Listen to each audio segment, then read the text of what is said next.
Hi everyone, welcome back to my channel. I recently leased my Mini Cooper and I got it almost $7,000 below MSRP. Stay tuned to find out how I did it. To start off, just a little background. The lease on my Honda Civic is coming to an end and I need a new car. I decided to continue leasing a car, so I turned to my sister for some advice. She had a lot of experience leasing a car. She mentioned, have you considered a loaner, or some might call it a courtesy car? I really didn't know what those were, so I did some research. Remember when you have your car fixed at the dealership and they offer for you to borrow their car? Yes, that is the courtesy loaner car.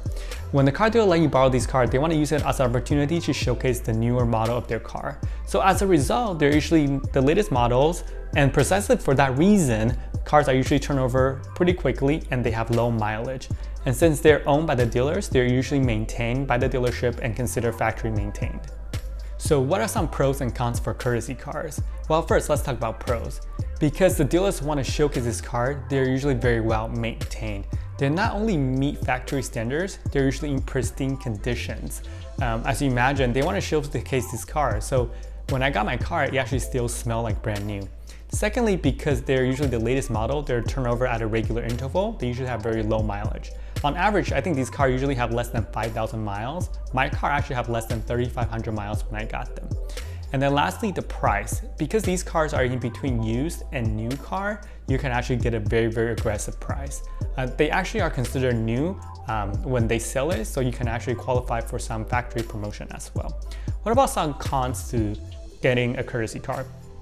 Well, number one, they're not always available. As you can imagine, these cars are usually turned over at a regular interval. So the time that when you want your car, you might not be able to fall on that interval, so you might not be able to get it.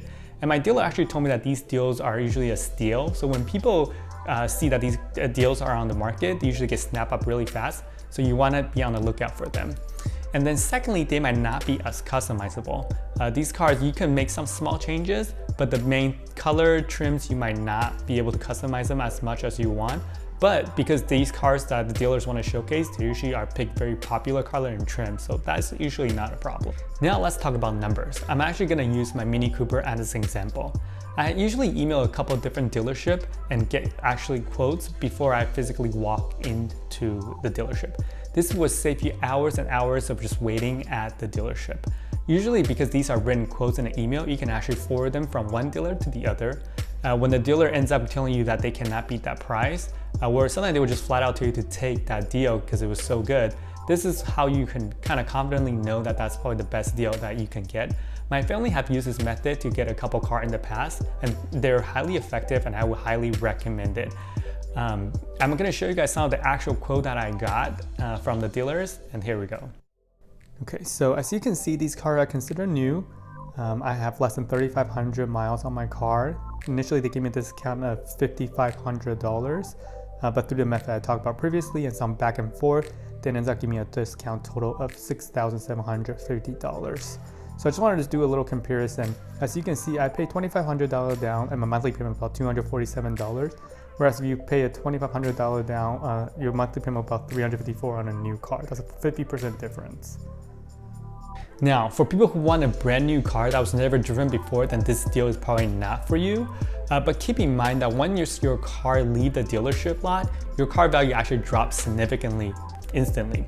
Even though my car already had 3,500 miles on it, when I got it, everything looked brand new in pristine condition and it even smelled like a new car. I think dealers actually have a perfume called New Car Smell. I did end up leasing the car, but the dealer did offer me to purchase the car if you want to. So if you want to purchase the car, you actually could use this method as well. I'm very happy with my purchase. I actually filmed my car when I first got it. I'm going to take you guys on a tour with me. That's one sexy car if you ask me. Again, the trim and the color, I didn't really have a choice, but it actually looks really good. I really like it. The metallic gray looks really nice. So let's look inside the car, see what it looks like. So as you can see, it's actually pretty cool, nice looking car. It contained the traditional Mini, but with some upgrade than my last Mini for sure.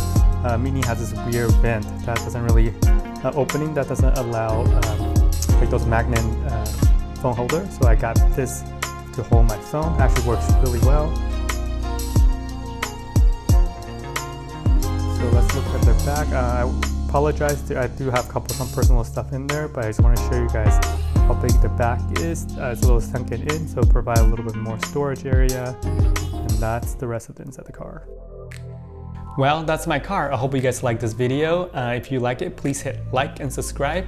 I actually did a video on the tour of my DC apartment. I did this apartment hunt during COVID. I have some tips and advice. You can see the video right here, and I'll see you guys in the next video.